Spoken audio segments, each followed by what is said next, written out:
The infamous bad trip. The thing everyone wants to avoid, but perhaps everyone needs to have. And if you hang out with me to the end, you'll understand why I think that is the case. Now, I want to add some credentials here for those of you who may not know my work. If you do, bear with me, but it's important in this conversation, particularly, that we establish a baseline of knowledge that goes beyond what is, let's say, average in this space.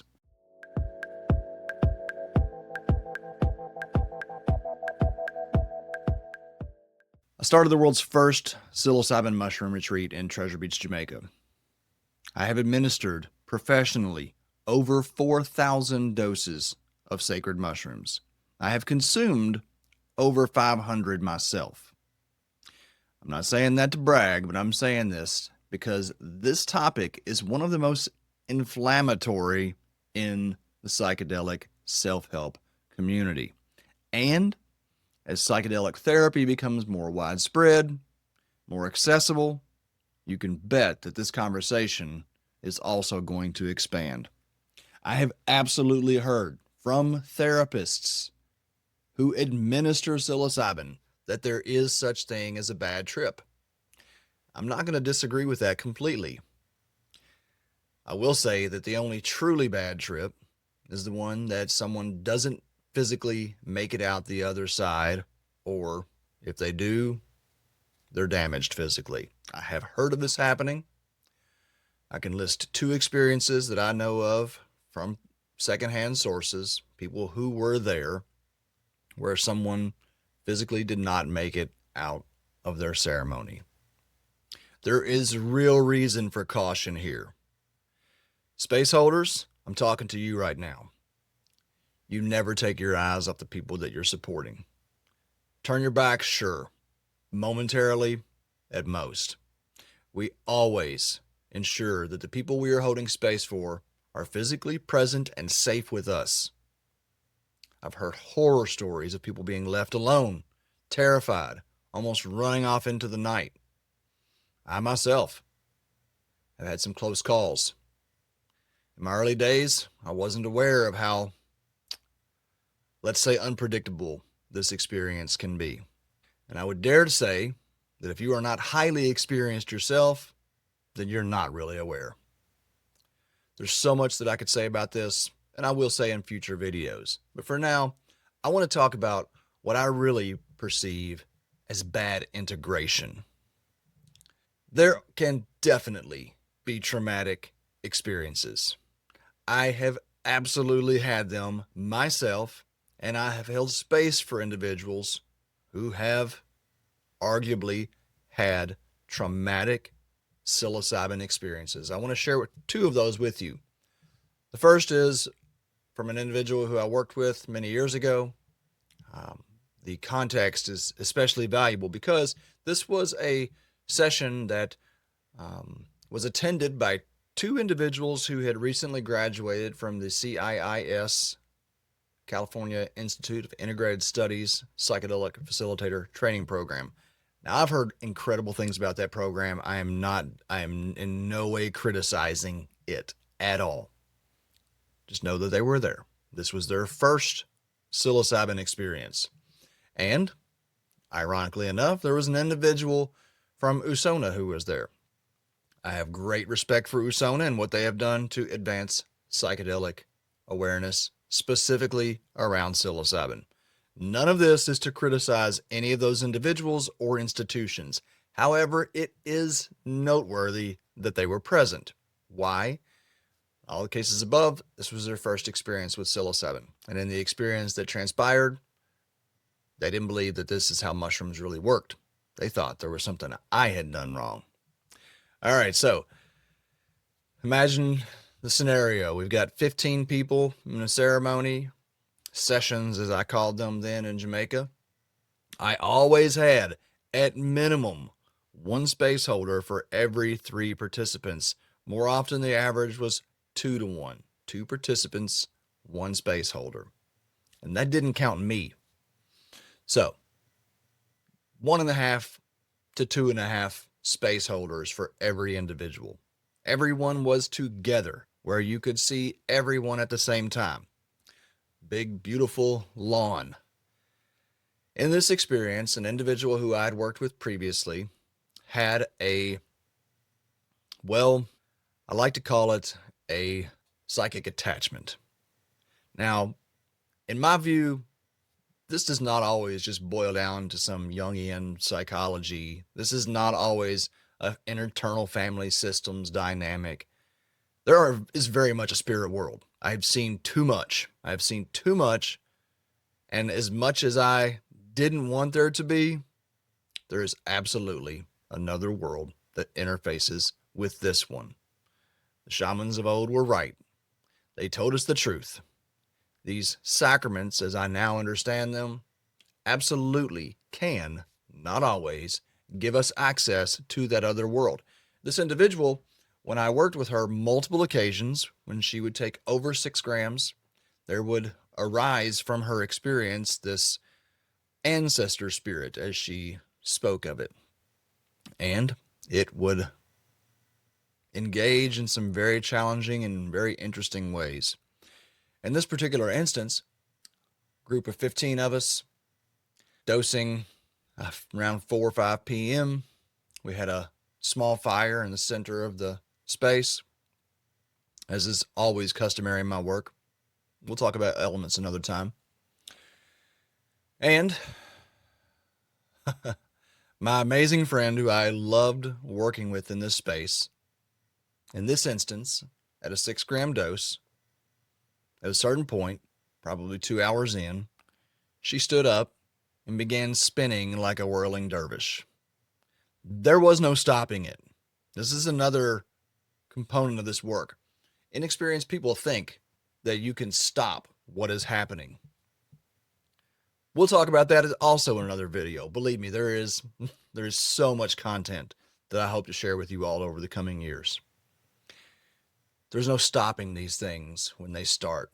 And the therapeutic world is already seeing that, and will see more. I can promise you that. So, whirling dervish style, spinning. Me there protecting her from the fire, keeping her from spinning into the fire or spinning into anyone else. But what I couldn't stop was the clairvoyant reading that was coming through her. This individual would stop spinning and point at whoever was in front of her and give them a reading of their deepest, darkest shadow. I was not immune. As a matter of fact, I was moreover the subject of this gift, because it was a gift. It only became a gift because of the way I interpreted it. So she would stand, she would spin, stop, point at whoever was in front of her, and read to them their deepest, darkest shadows, their insecurities, their fears, their addictions. It was challenging. It was challenging indeed. And the individuals who had recently completed their psychedelic training or were working for psychedelic nonprofit, they did not know what to make of this. They perceived this as all wrong. The husband of the individual who was doing the spinning thought this is all wrong. But I knew it was all right, because after years and years and years, I have come to see that there is a spirit that is being revealed in this work. As I said, I bore the brunt of the psychic, clairvoyant criticism. What was said to me was true. I had not been listening to my intuition. I had not been listening to spirit. And it was said to me over and over through the night in a very challenging manner. Had I left this session as is, without any thoughtful, long-term integration, then it is very likely that the individuals who participated would have gone home feeling utterly traumatized. That's how they spoke of it the next day. It was traumatic. They didn't want to hear those things. They didn't want to have those things called out in front of everybody. And it's exactly what needed to happen. That's what I would like to propose to you, is that whatever is happening in this work is actually indeed what needs to happen. There is a wisdom and an intelligence in this sacred medicine, in this sacrament, that we cannot comprehend. This is not merely just the subconscious revealing itself. Yes, that is a component. But when you see people work through what they can only understand as past life or ancestral trauma, well, you start to understand there is something much bigger and deeper here. This ancestor spirit, there's a long story there that I won't go into right now. It was only in the integration that this was understood as not trauma inducing. This was a beneficial experience. Recently, I had someone who had been sexually traumatized as a child, and they had an experience with others that triggered a lot of that trauma. It could have been a continuation of that trauma, but we handled it incredibly well. Yes, it took several months to continue working through and integrating. It's an ongoing process. And that is what I believe is not well understood in the current medical paradigm. Therapy isn't the experience, and the integration isn't over 2 weeks later. Sometimes it's never over. Let me share with you an experience that I had that I am still integrating. One of the most traumatic experiences of my life. Someone who I knew well asked if I would eat mushrooms with them on the beach in Jamaica. Retreats were done. I was due a dose, of course. So we consumed together. I took 7 grams and I think he took 5 or 6. And yes, we had someone on site who had not dosed, observing on the porch there with us. Well, at about an hour and a half in, I started to become highly paranoid. First, let me set it up first like this. As it started coming on, I was giving myself permission to be joyful. This is something that I've been working through for a long time. Raised with Catholic shame and guilt, joy is not something that has come organically or easily for me in my life. It's something I've had to work at. And I walked the beach, pacing back and forth, telling myself, Eric, you have every right to be joyful. You can be joyful. You can be free. You can love this life. You have permission. Well, despite my preparation, the experience didn't go like that. I sat down, looped into some paranoia based on some things that my friend was saying. At a certain point, I began to believe that I was trapped in a holographic matrix. This is not an uncommon experience. I believed somehow that we were on a prison planet. Now, I hadn't been exposed to any of the alternative histories that some of you might be considering right now. And I'm not proposing that we actually are. As it unfolded, I believed that I was being watched by powers that were beyond my control, that my entire existence had been manipulated, and that everyone was actually a character to convince me that I was in a free reality that in fact was a prison. I believed that the only way to get out of this prison was to take my own life. Now, had I not had tens of thousands of hours of experience training my mind to ride these things out, it's hard to tell what I would have done. I cannot express how important it is, especially if you plan to explore the higher dose territory of even 4 grams and beyond. Depending on the person, I've seen things come out at 2 grams that was completely unpredictable and required strict maintenance for hours. All right, so I rode it out until I could at least convince myself that I didn't have to take my own life. As someone who has had suicidal ideation, I was not necessarily a stranger to pushing through that. At the end, as the experience was ending, rather, I decided I could walk back to my cabin. And so I began to walk back to my cabin. I texted a fellow facilitator who was there, employed by me, asking if he could meet me. He did. He walked down the long, dark gravel road out in the middle of nowhere, Jamaica. When he reached me, I took his phone, I put it on the ground, I carried it. Well, I put it on the ground and walked him probably like 100 feet or so away from the phone. Still paranoid that I was being listened to, watched, that there was a malevolent government entity that was aware of my every move, and that if I figured out that I was in this holographic prison matrix, that it would be,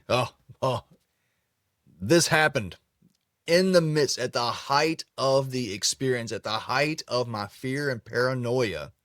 A military helicopter with a spotlight came in from the sea and went up and down the beach looking for, at that time they were concerned for gun runners coming in the South Coast. That absolutely happened. I confirmed it afterwards.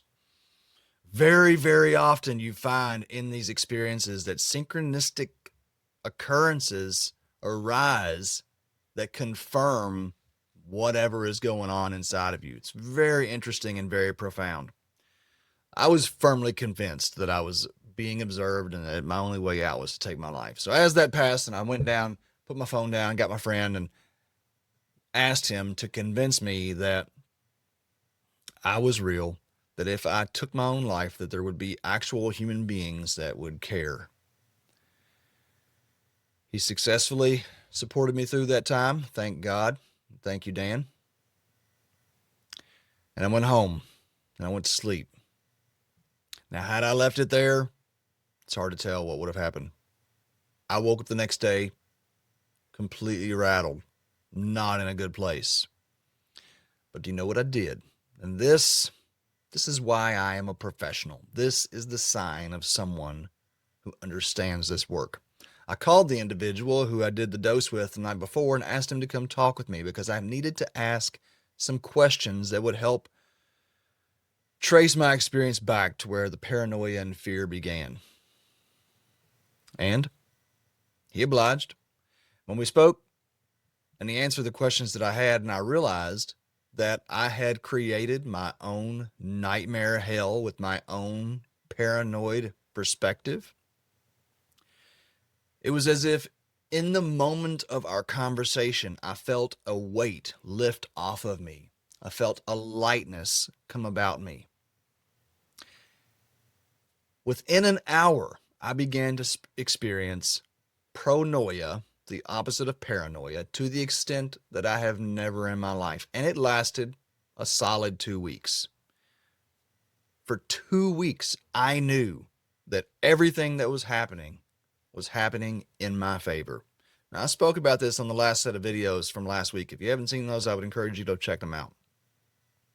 Because that, my friends, is the actual truth.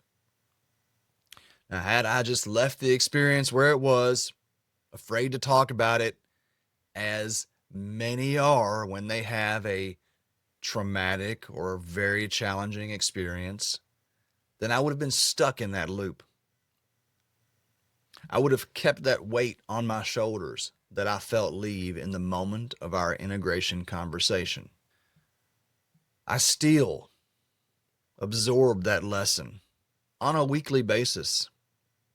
It has become such an understanding for me that more often than not, when negative things happen, like right now, our air conditioner went out in my studio. If you can't see the beads of sweat on my forehead, they're there. And when it happened, I just relaxed and I let go. And I knew somehow it's happening for me. This universe is here to support us. The Creator, the Great Spirit, God, if you like, is always endeavoring for our growth an evolution. And you don't have to look at it in forms of a deity. I don't either. I don't see this as there is some being on a throne. There is an intelligence at work here, my friends, that we get to tap into. And there are many modalities to do so. The mushroom is one of my favorite. What an incredible gift. Now, why in the world would I say that everyone potentially needs to have an experience like this? First of all, we all need to understand how powerful we are to build our resilience and strength, because life is always going to come at us. You will experience incredible pain. You will experience trauma. You will experience great sadness and adversity. And this work can be an incredible training ground to overcome, to rise above those moments of doubt and fear, and lean into the certainty of knowing that everything is happening for you, not to you. The other part of that is what I like to call transmutation, because once we realize that things are happening for us, well, then we get to turn it into a good thing. I spent a lot of time outdoors last night when I might not have, thanks to my AC being out. With the kids in the garden, gets easy and comfortable in the air conditioning, doesn't it? Now, I'm not saying I don't want our air conditioning turned back on. I'm not saying I want to spend the potentially thousands of dollars that it's going to cost. But I know from my experiences in and out of the sacred mushroom space that if I will allow these emotions to enter my body, to feel them, and to transmute them, that I will be operating on a higher level afterwards. I will be able to take greater challenges. I will be able to achieve greater successes, because the measure of success that we can achieve, it's only comparable to the amount of pain and suffering we can transmute. Have you ever run a business? Anybody out there business owners? I should think so. And I would say that it is difficult work. I've seen many people run from it. I've seen many people come into the glamour of being their own boss and find out that, oh, you mean I don't get paid this week? You mean I have to put someone else's salary before mine? You mean I don't get days off? If you want that, if you want next level success for yourself, then you have to build your resilience so that you can transmute that energy and achieve a higher plane. Last reason why this is an essential, in this case, it is an essential experience, is if you're a space holder. If you plan to hold space for anyone in a ceremony and you're not experienced with these dark nights of the soul or these deafening abysses that are out there, then you have no place in holding space for other people, because you will not know how to help them integrate. You will not know how to support them through the experience. It's worth noting that even the great Terence McKenna, as much of a proponent of psilocybin as he was, he had one experience that you can hear his brother talk about on YouTube or other platforms, where he encountered the nothing, the abyss, the infinite void. And it terrified him so much that he never returned to mushrooms. And yet he still promoted them. Now, I'm not saying that out of disrespect for Terence. I think Terence brought an amazing contribution to the psychedelic world. There's a shortcoming there. And perhaps it's somehow related to his health issues. So the last thing I want to say is that these dark experiences that we have, they are not due to the outside world. That experience of my own paranoia, that experience of these individuals who didn't want to hear their shadow reflected back at them, it wasn't the outside world coming in. It was their inside world. It was my inside revealing itself to me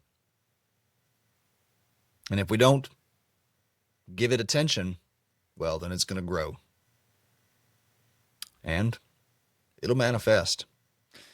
Emotional darkness,